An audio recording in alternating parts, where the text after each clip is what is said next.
baik kalah 3-0 daripada 3-2. Bagi saya untuk game hari ni, kita orang memang dah prepare awal-awal lah untuk lawan DX.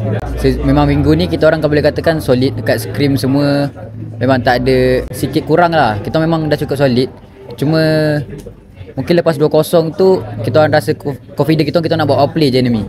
Sebab game 3 tu kalau ikutkan memang kita dah pegang lead. Tapi ada some mistake yang kita buatkan orang comeback.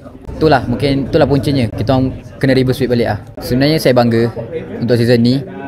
Sebab kalau ikutkan daripada season sebelum-sebelum ni saya kurang perform daripada season ni. Tapi itulah, season ni memang kita orang expect lebih. Bukan hanya top 4, mungkin top 2. Tapi mungkin tak ada rezeki lah. Mungkin kalau next season, kalau boleh saya nak stay lah. Sebab saya tahu rate daripada bawah macam mana. Hilang slot banyak kali, dapat slot balik, hilang slot lagi, dapat slot balik.